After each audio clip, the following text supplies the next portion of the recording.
જય સ્વામિનારાયણ. વાલા ભક્તો, તમને બધાને ખૂબ પ્રેમથી જેતપુર ગાદી સ્થાનનું શતાબ્દી મહોત્સવનું હાર્દિક આમંત્રણ છે.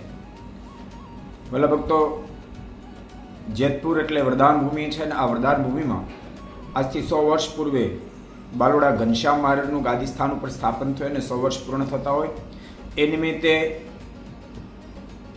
25 થી 31 ઓક્ટોબરના ભવ્યતાથી ભવ્ય શતાબ્દી મહોત્સવ છે. પરમ પૂજ્ય સદગુરુ સ્વામી નીલકંઠ ચરણદાસજી સ્વામીના આયોજન તળે સાથે ભક્ત ચિંતામણીની દિવ્ય કથા છે, બીજા વિવિધ કાર્યક્રમો છે. આ મહોત્સવનો લાભ લેવા માટે બધા એને ખૂબ જ પ્રેમથી આમંત્રણ છે. ભલા ભક્તો, ગાદી સ્થાન એ વરદાન ભૂમિ કહેવાય છે, જે ધરતી ઉપર બેસીને ભગવાન સ્વામિનારાયણ આપણા દુઃખો માગ્યા છે. અન્ન વસ્ત્રે આશ્રય કરીને મારો આશ્રય ક્યારે દુઃખી ન થાય, અંતકાળે માખણમાંથી મોળો નીકળે એમ દેહને છોડીને મને જ પામે, આવી જ્યાં ભગવાન શ્રીની કૃપા કરીએ છીએ એવા સ્થાનમાં જે શતાબ્દી મહોત્સવ ઉજવાતો હોય ત્યારે અવશ્યમેવ સર્વ કોઈ ભક્તો 25-10 થી 31-10 સુધી આ મહોત્સવનો લાભ લેવા પધારજો. જે જગ્યાએ રહેવા જમવાની બધી જ વ્યવસ્થા ઊભી કરવામાં આવશે.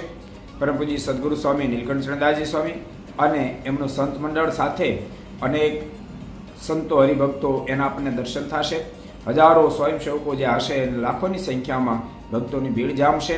હરખેર આપણે એ મહોત્સવનો લાભ લીધા વિના રહીને જાય એવું ખાસ બધા ભક્તોને આમંત્રણ છે. બધા ભક્તોને ખૂબ વેગથી યાદ કરી. જય સ્વામિનારાયણ.